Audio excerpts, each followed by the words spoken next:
Hey guys, welcome back to Screen Queen Stream. By now, you know me, I'm Jessica Cameron, and if you don't know who Trista Robinson is, you sure as heck should. She has been my guest. You've probably seen her multi-part interview series. If not, go check it out. I'll link it down below. So right now, we're going to do the rapid fire segment. So stay tuned. Come on, let's play. Okay, the first question I have is, most of these are filled in the blank. So the first one is, close friends describe me as? Eccentric. Strangers describe me as? Eccentric. Only I know that I am. Shy. I was going to say, if you say eccentric, I'm like, that was the trend. My last meal would be blank, and I would eat it with blank. Oh, gosh. I would like a donut and coffee with my cats. I love that. The song that always makes me dance is? Tiny Dancer. The movie I've seen the most times is? Oh, Child's Play. It might be Child's Play. The book I would take to a desert island is? Oh, man. One book? That's really hard. You can pick three. Okay. Anything by Stephen King. I read a lot of Stephen King. And Stephen King books, they feel like, my best friends, you know, really. I'm sad when they're over. Do you like his movies? Yeah, Some of them. but I don't. I feel like there's something more personal about a book, you know? Yeah, in a weird way. It may be hearsay, but blank is overrated. Egos.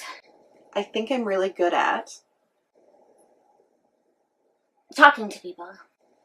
I feel the best when I am? Home with my kitties.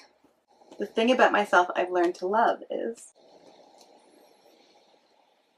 Being a little antisocial. The teacher I'm most grateful for is? The teacher I'm most grateful for. I feel like that guy at conservatory that told me I was screwed. I'm really grateful for that. The animal I would compare myself to is? A cat. I'm very cat-like. I could talk about blank for hours on end. Kitties. Sorry, this is maybe annoying for people that don't like cats. Chances are, if they don't like cats, they probably don't follow anything I ever do. My hidden talent is? Oh, are you going to make me do it if I tell you? It depends on what it is. Well, I'm only going to tell you if you don't make me do it. Okay. But I can open my mouth, like, super wide. Like, embarrassingly wide. Really?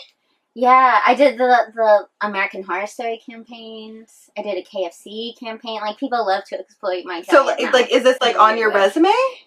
No, well, no, would be, like... Like, how do they know that this is a skill of yours? Where they're just like, get her, she's the giant mouth girl. Well, for American Horror Story, they were like, it's a story. Do we have time? It's rapid fire. Is there time for it? Yeah, no, we can. This is fascinating. And also, can you send me pictures of that? Do you have pictures of it? Yeah. Okay.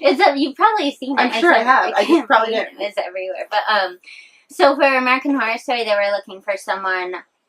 The breakdown said they wanted someone who was a sword swallower, or someone whose mouth was wide enough that looked like they could fit several swords. And I happen to have, like, for some reason, my mouth opens really wide. So I went in, and the audition was so weird because they were like, are you a sword swallower? And I was like, no, but my mouth opens really wide. And it was like they didn't know that's what the breakdown said. They were like, so you're just going to open your mouth? And I was like, yeah. And then I got the job. So there were, like, billboards. It's the American Horror Story, like DVD cover. My dad is super proud of like they painted me like a clown and like my giant mouth. It's so weird. But then after that, I was like, oh, I guess this is like a special skill. And you know, agents and like commercials. So then agents started sending me out for like commercial stuff. So then for KFC, they wanted someone like with a special skill. And it's so weird when they're like, oh, we want a special skill. And I just go in and I open my mouth, I book the job. I'm like, all right. You know, it's so different from the indie world, because I'll do a feature and pour my like lifeblood in it and get paid, and then I'll like show up and open my mouth and then I'll get really paid. And I'm like, okay. Like, it's so backwards to me. I love that. And so random. It's like, so random. I only know because when I was a kid, I forget why. I was like, oh, maybe because I had a sore throat and I opened my mouth and my parents were like horrified.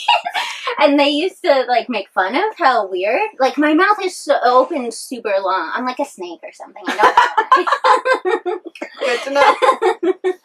Okay, the failure of mine that has most impacted my life was? The failure of mine? Oh man, I fail all the time, and the best part is, you know, rejection is either gonna make you work harder or make you give up. And it's been very character building for me to get into this business. And it's brutal. You know, sometimes you get really close and then you lose a job and then you get another job out of left field. But it's taught me, it just has built my character. I'm just based on failing. And now I look forward to failing. I'm like, great, let me knock out this audition. If I don't get this, I'm one step closer to getting something. Because it really is a numbers game. So at this point, I just like thrive on failing. That's awesome. You might be surprised that my morning ritual includes blank every day. My life is very erratic. So there are a few things that I do every day. My morning, you're probably not surprised, but I do wake up with my kitty cats. I was going to say cat cuddling for the win. Yeah. My TED Talk would be about? Failing, maybe. I specialize in failing. Great, I would watch that. Thank you. I can sum up my life in this hashtag. Oof. Fuck it. Hashtag fuck it. I really live by fuck it. And not in a bad way. Not like, fuck it. But like, my life, this business, everything is so erratic and everything that can go wrong will, especially when you're shooting, that you really, it's similar to failing. Like, I just have gotten used to saying fuck it in a great way. In like a way that is freeing. Like, throw caution to the wind. Like, fuck it. Like, of course that happened. Everything bad's gonna happen. Still gotta wake up today. Still gotta try to make some art, you know? Like, fuck it is really liberating for me. It's awesome. Thank you so very much for joining us. Yeah, I'm going to link all of your socials down below. And if you like the show, guys, don't forget the like button down below and also subscribe. You know the drill. For 10 billion bonus points, don't forget to join our Patreon because you can get signed swag, cool giveaways, insider access, early access, and a bunch of other really great things. Thank you so much for joining me. Thank you for having me. Bye, guys.